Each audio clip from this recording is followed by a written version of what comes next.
to fall in love.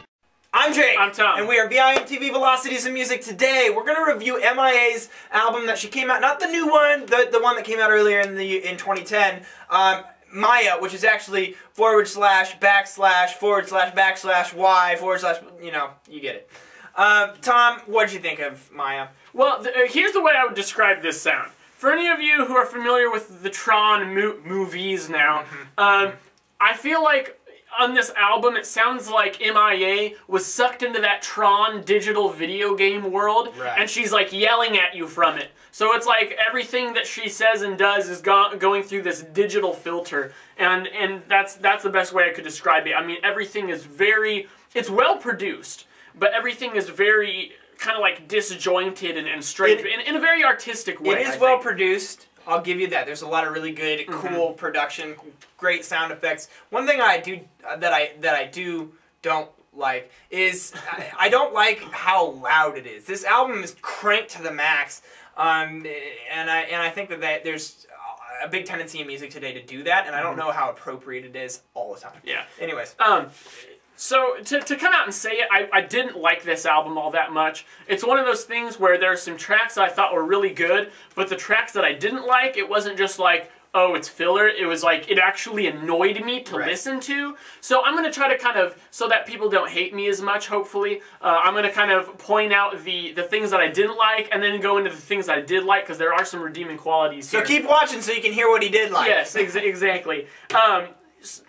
Just a lot of the beats I feel like she was just doing just to grate against you, just to push your buttons. Like she wanted to push to push you to your limits. And I think that's an admirable quality if you can see the artistic, you know, merit in that. And I can see the artistic merit in that, but I'm one of those people whose buttons it pushed. I mean, we have these loud, like really loud at the forefront of the mix, and I'm like, ah! And the biggest offender is track 4, Tequila. She spells it all weird because I guess that's the cool thing to do. It's To Kill a Mockingbird. Oh my God! Don't even do that.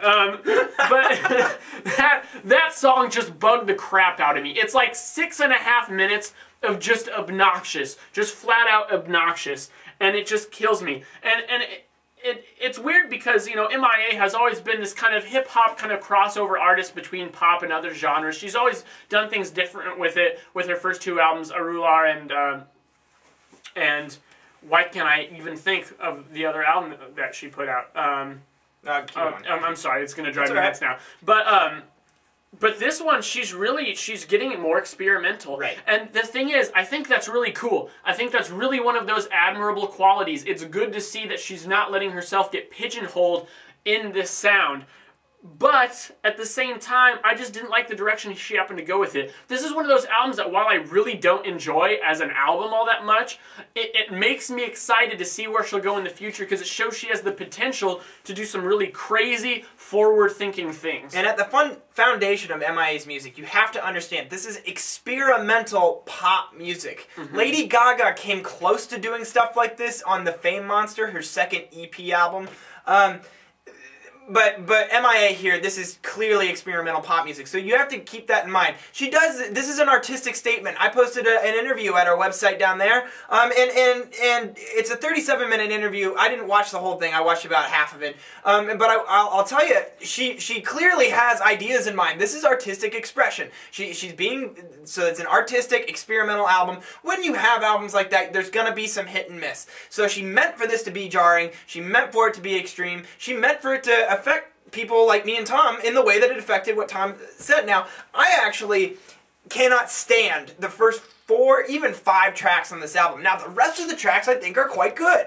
So I kind of have some mixed feelings about this album. I do recommend this just because I think that if pop music is going to go anywhere and it needs to get out of these crappy beats and references to In the Club, we need to get out of that area. It's time to move on, and I think M.I.A. is kind of saying, hey, this is where we should go. And I like that. I like the direction she's taking it. Now, as an album, some of these songs, I already mentioned, I don't like the first 4 tracks, but so clearly some of these songs are just weaker than others. XXXO, track 3, Yeah, track 3. It's actually quite good. A nice song, but the problem is that it's so corporate, and I feel like the pop radio stations would latch onto it if they would just give it a chance, you know, and it would be all over and it would fit right in.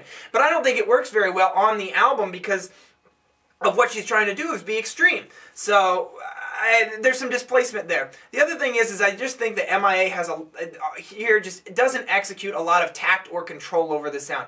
I think the reason is she just wants it to be extreme, loud, and obnoxious, and just get at you. And honestly, I think that you need, yes, doing that is cool, but I think to show her talent, she should really have shaped these songs so that it's not overbearing all the time, that it really makes slaps you in the face. My example here is Swan's new album, My Father Will Guide Me Up a Rope to the Sky. I feel like Swans was able to do the same thing, obviously in a different style, but have the same effect and do it much more tactfully. Now, I think this is really original. I think that the authenticity, the intensity of these songs is great.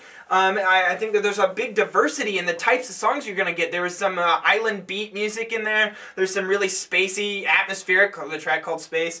X Factor, I think that these songs are just so damn catchy. I mean, but all in all, is it an album?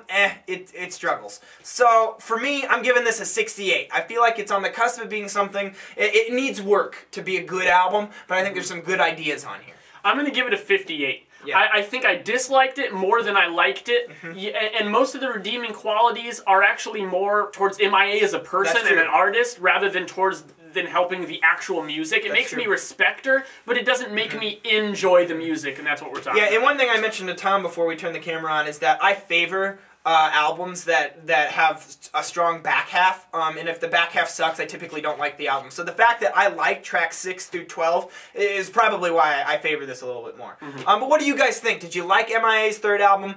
Is this too much for you? Was it too jarring? Do you think it's genius? Tell us what you think and why, and leave us a comment, because we're so interested in getting music dialogue going. We want to talk to you guys. I'm Jake. I'm Tom. We are VIMTV, Velocities in Music, moving music critique forward.